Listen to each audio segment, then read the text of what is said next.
സർക്കാരിനെ ബന്ധിക്കുക. എന്നാൽ രാഹുലിനെ ചീത്ത വിളിച്ച RSSകാരാ, നീ ഒന്ന് കേൾക്കണം. 971 രാഹുൽ ഗാന്ധിയുടെ വല്യമ്മ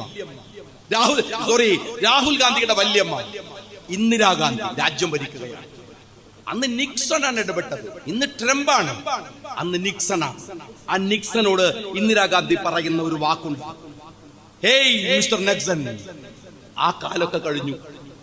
വെളുത്ത നിറമുണ്ടെന്ന് കരുതി 4000 കിലോമീറ്റർ അപ്പുറത്ത് നിന്ന് ആജ്ഞാപിക്കുമ്പോഴേക്കും ഇവിടെ വെടിയുതിർക്കുന്ന കാലമൊക്കെ കഴിഞ്ഞു. എങ്ങനെ നേരിടണം, എങ്ങനെ രാജ്യത്തെ നയിക്കണമെന്ന് ഞങ്ങൾക്കറിയാം. ഞങ്ങളെ പഠിപ്പിക്കാൻ വരരുത് എന്ന് നിക്സന്റെ മുഖത്ത് നോക്കി പറഞ്ഞത് ഈ രാജ്യത്തിന്റെ അഭിമാനമായ ഇന്ദിരാഗാന്ധിയാണ്. അല്ലാതെ ഈ രാജ്യത്തിന്റെ യുദ്ധം നിർത്താൻ ആദ്യത്തെ ട്വീറ്റ് ചെയ്യേണ്ടത് അമേരിക്കയുടെ പ്രസിഡന്റ് അല്ല.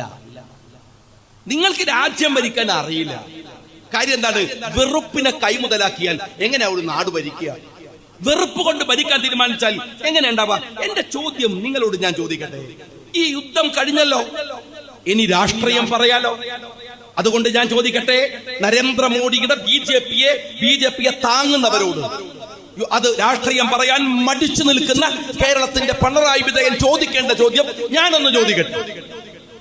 ഇന്ത്യയുടെ പട്ടാളത്തിലേക്ക് കഴിഞ്ഞ കോവിഡിന് ശേഷം സ്വാഭാവികമായി തെരഞ്ഞെടുക്കേണ്ട 80,000 മിലിറ്ററി ജീവനക്കാരെ, മിലിറ്ററിയിലേക്കുള്ള കമാൻഡന്റുകളെ എന്ത് നിങ്ങൾ തെരഞ്ഞെടുത്തില്ല?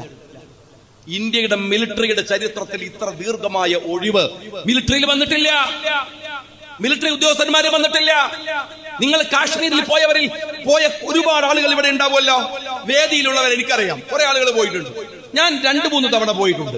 നിങ്ങൾ കാശ്മീരിൽ പോയാൽ തോന്നുന്ന ഒരു സങ്കടം, എന്റെ മനസ്സിൽ ഉടക്കിയ ഒരു സങ്കടമുണ്ട്. ഒരു 1/2 കിലോമീറ്റർ വ്യത്യാസത്തിൽ ബാരിക്കേഡുകളാണ്, പോലീസാണ്. അവരിങ്ങനെ പ്രത്യേക ക്യാബിൻ ഉണ്ടാക്കി, അതിനകത്ത് നിന്ന് കണ്ണു മാത്രം പുറത്തേക്ക്. പിന്നെ അവന്റെ കയ്യിലുള്ള ഒരൊറ്റ ഞെക്കിയാൽ ആയിരങ്ങളെ മരിച്ചു കൊന്നു വീഴ്ത്താൻ കഴിയുന്ന മെഷീൻ ഗണ്ണുകളാണ്. ഇവരിങ്ങനെ നിൽക്കും.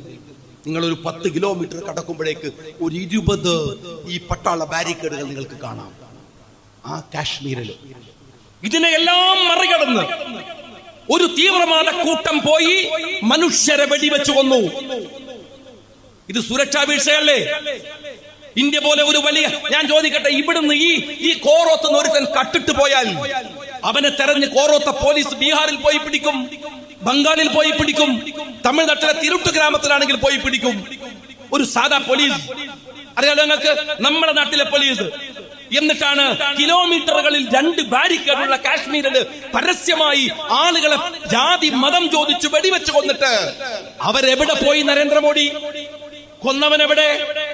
പാകിസ്ഥാനെ ബോംബിട്ട് തകർക്കാൻ നിങ്ങൾ യുദ്ധം പ്രഖ്യാപനം നടത്തുന്നതിന് മുമ്പ് ഇവരെ പിടിച്ചോ? ഞാൻ നിങ്ങളോട് സംസാരിക്കുമ്പോ ഇപ്പൊ പിടിച്ചോ? എവിടെയാണ് ഇന്റലിജൻസിന് വീഴ്ച വന്നത്? എവിടെയാണ് രാജ്യത്തിന്റെ അന്വേഷണം മുന്നറിയിപ്പുകാർക്ക് വീഴ്ച വന്നത്? രാജ്യത്തിന് എവിടെയാ പിഴച്ചത്? നിങ്ങൾക്ക് മനസ്സിലായോ? രാജ്യത്ത് ഒരുപാട് ദുരന്തങ്ങൾ ഇതുപോലെ ഉണ്ടായിട്ടുണ്ടല്ലോ. ഗോത്ര പോലെ എത്ര കലാപങ്ങൾ, എത്ര ഇഷ്യൂസുകൾ. അവരിൽ പലപ്പോഴും പിടിച്ചപ്പോ അതിന്റെ അന്വേഷണം എവിടെയായി എത്തിയത്? എന്തേ ഈ തെമ്മാടി കൂട്ടത്തെ പിടിക്കാത്തത്? എന്റെ ചോദ്യം, ഈ ബാരിക്കേഡുകൾ കടന്ന്, ഇന്റലിജൻസിനെ കടന്ന് ഈ തീവ്രവാദികൾ എങ്ങനെയാണ് പഹൽഗാമിൽ എത്തിയത് എന്ന് മാത്രമല്ല, ഇത്രയും മനുഷ്യരെ കൊന്നിട്ട് ഈ ബാരിക്കേഡുകൾ മുഴുവൻ കടന്ന് അവരെങ്ങനെയാണ് കാശ്മീരിൽ നിന്ന് രക്ഷപ്പെട്ടത് എന്നാണ്. ഹെലികോപ്റ്ററിലല്ലോ, വിമാനത്തിലല്ലോ, കപ്പലിലല്ലോ, പിന്നെ എങ്ങനെ പോയി? എവിടേക്കാ പോയത്? പിന്നെ എന്ത് കടയാനാണ് ഈ രാജ്യം ഭരിച്ചുകൊണ്ട് നിൽക്കുന്നത് ഈ പറയുന്ന ബി.ജെ.പിക്കാരൻ? നിങ്ങൾക്ക് എന്തിനാ പറ്റിയ എന്ന് പറഞ്ഞേ?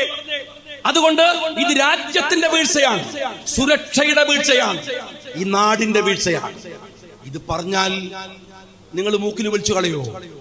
അതുകൊണ്ട് പറയാതിരിക്കണമെന്നാണോ? അതിന് ഞങ്ങളാരും മകളുടെ പേരിൽ പേടിച്ചു ഉറങ്ങാതെ കിടക്കുന്ന പിണറായി വിജയൻ അല്ലല്ലോ. ഞങ്ങൾക്ക് പറഞ്ഞല്ലേ പറ്റൂ. നിങ്ങൾ ഭീഷണിപ്പെടുത്തുകയാണ്, ഞങ്ങൾക്കറിയാം. ഇപ്പൊ അത് പറയരുത്. ഞങ്ങൾ രാഷ്ട്രീയം പറയാൻ ശ്രമിച്ചിട്ടുണ്ട്.